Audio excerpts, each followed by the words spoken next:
Yeah, but how many people were sitting there like, "Oh, I want it to be a live service game. I don't need another one," at that time? I mean, people be weird, man.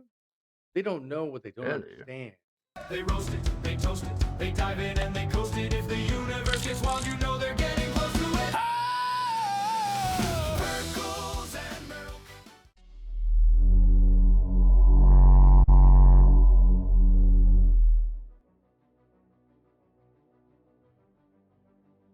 Kick us off to the new arc. What is the new arc? Okay, the new arc, February flops. February flop. We are playing games that had just commercially flopped and just completely lost the, what is it I'm thinking of? I don't know. Yeah, everybody just gave up on these games. I don't know if that's what really Well, happened, but some of them. yeah, This one in particular is not. yeah. Well, there's a lot of I giving up mean, on this one, but yes, I'm giving you a hard time. there was and there wasn't. There was also a bunch of other stuff. Yeah, I'm giving you a hard time. Um, all right, man. So February flops, Sweet. dude. Things that have commercially flopped that we get to enjoy for the next month, right? Look it up, man. So, Yes. what have you learned? Why would Outriders be considered a flop? To me, like when you sell 3.5 million copies of this game, and the gameplay is actually fairly sturdy and enjoyable means, right? It is super enjoyable to play. I think this comes down to possibly a couple of factors here. One of which is they had a lot of technical problems at the beginning, right? As most games tend to do. Um, and when it's a multiplayer driven game and you can't play with your multiplayer, companion, and you know, it's just a big pain in the ass, right? So servers are going down, um, just connectivity issues just in general. Yeah. There's the financial side of it too that also kind of brought to it, as well as the I wouldn't say lies as so much as I would say misinformation about what this game was supposed to be as compared to what it is. Oh, so you think it flopped because it was misrepresented to everybody? It was represented as a Destiny killer, right? That was one thing. It was also talked about being um, it one of the selling points. So it's funny that you looked at it from that perspective. I do remember we had connectivity issues with this game originally. I do remember those kind of things, and some of the jankiness. I do remember that to a certain extent. I actually went and looked up like what because I love this game, so I was trying to figure out why was it a commercial flop. So you made a good point, right? Yeah, 3.5 million sales in the first month. That's what the I got my notes over here. So that's what the message to our shareholder from the publisher Square Enix actually said. They said, "Hey, 3.5 million sold, doing really well." But the story that Square Enix said versus what People Can Fly said, two different things. So Hmm. People Can Fly actually announced so back in the day, so let's see where I found it. So they actually said that well, before I get to that point, the Steam charts, because you're talking about player, right? Like 3.5 million people bought Hmm. the game. I went to Steam, and this was multi-plat, but I just looked at Steam. Like I looked today and said, what did it do in April 2021, right? That's when it came out, I believe, right? 2021. So it was basically 42,000 average players with a peak of 129K from the Steam charts I saw. Hmm. But then the next month, it went to 29 peak with an average of 9,000.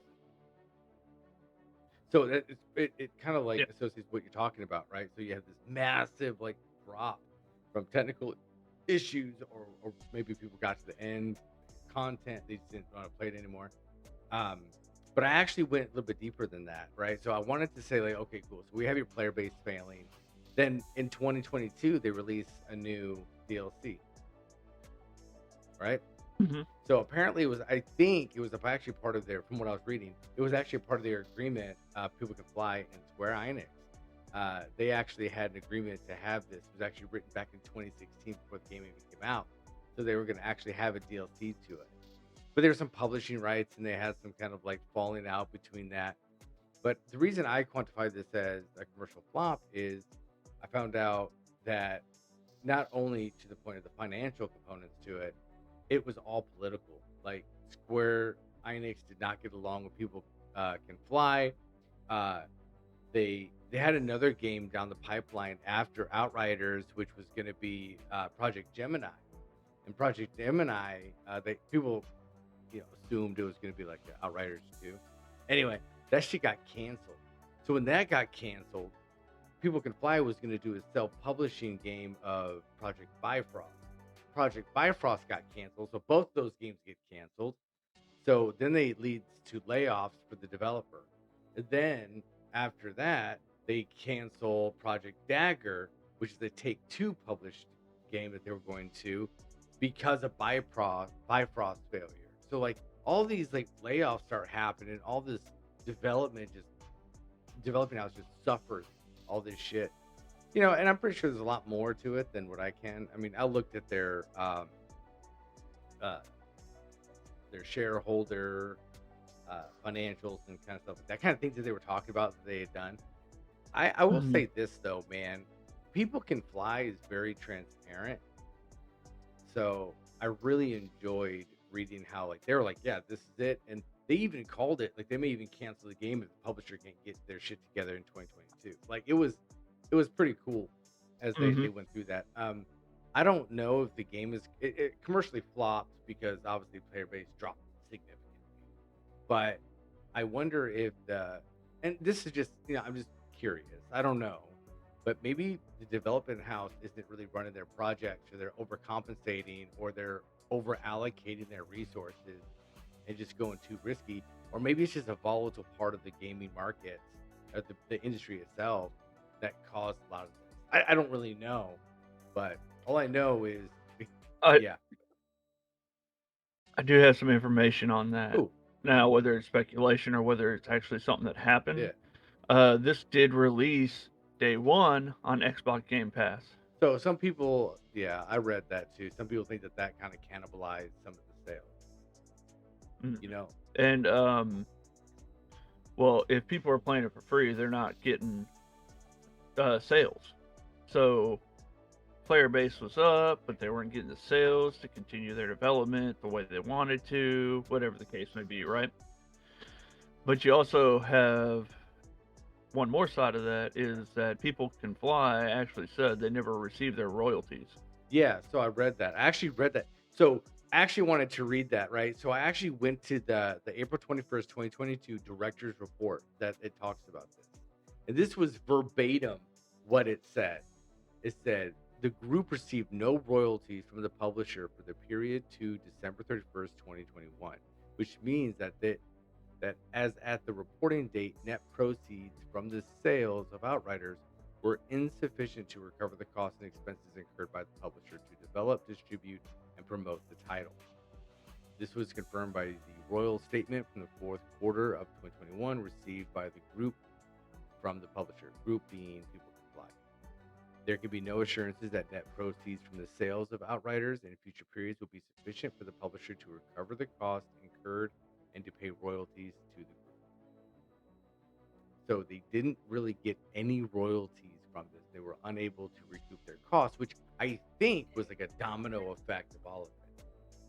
But that's just, Yeah. I don't know, man. Like there's so many things that Well, we read, but what do we really know? yeah. And again, it's not like it's true fact. I'd say, on our end is just speculation. Like, hey, this might have been, exactly what happened. I don't know. I haven't looked into day one Game Pass games, having any issues. Well, I think that we have concrete evidence. I mean, this did happen, and I do think that it contributed to the failure of Outriders. I don't. I mean, because even the guy, what is Steve? I can't pronounce his last name. He went to like X, and he was very clear about like, hey, shit's fucked up. We're canceling this because this shit fucked up, and these publishers did this shit. Fucking yeah. And then they're like, well, we're gonna do Gears of War E-Day. So it's, you know what I mean? So I don't know, man. But enough of the like why we would constitute it a flop. How do you feel about the game nowadays? We're playing it. It's a solid game. It's a solid game. It's a nice looter shooter. You have plenty to do. I don't necessarily know about end game so much. I know that it was like the pods and shit that we used to do. Yeah. Just to gear up and do all that good noise. Which obviously we put in 130 plus hours in this game, right? We like this game well enough to continue to play it. Oh yeah, man. I think the gaming is crisp. It's very crisp still. But I'm with you. Like I think the end game just sucked in general for the game. But the game, if you just go back to play for the story again, it's really good. I'd buy it if it was on sale or something, but I wouldn't pay full price for this game. I don't feel like it supports the full price. No, it doesn't support the full price, but I mean, catch it on a decent sale. Yeah, you're solid, man. It's a solid game to play on a sale. Oh, 100%. If you haven't played it, fuck it. And I think it's on sale right now. I thought. Well, at least know the world. I don't know. World. I think it's like 40% off right now. Who knows? Try it out. If it's on sale, fuck it. Try it out. It's good. Oh yeah, definitely give it a shot. Oh, solid game. I still enjoy.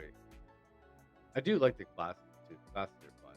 But I mean, so we talked to somebody on Twitch that man, homeboy like maxed out every character to level 200 and shit like that, or whatever the fuck it was. Man, that's some dedication. Oh yeah. Oh, I mean, you know, there's a lot of fans to the game. I just wish they had more content, man. Like, just go do more shit.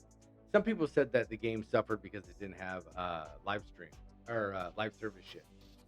Live service. Because that could funnel money back into, you know.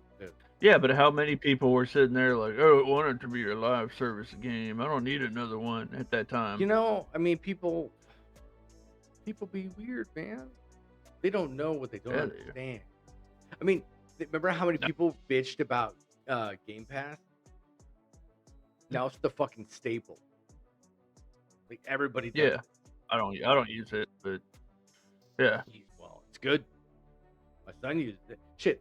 Was it Meta? Meta has their own for VR games. There's always a subscription. It's like that cancerous spider of like everything's a subscription. Peacock and you know, you have your Netflix, your Disney Plus, which I'm glad they clubbed you too. Plus, you know, like everybody has their own type of service now. They do. Everything's a service. Everything's a subscription. Reoccurring income. I think that's important, and I think that's probably what killed Outriders is the lack of reoccurring income. At the end of the day, the lack of reoccurring income. Because if they would have gotten reoccurring income, I guarantee you they would have put more into this. They would have given more end game, so on and so forth. Yeah. Oh yeah, no, I guarantee it. Then it would have been one of those top games. Oh, 100%. Also, I wanted to see Destiny fall. Me too. I don't know why. I like the game. I just wanted it to fall. Yeah, I always like to see another dog top. You know, Yeah. it's just what happens.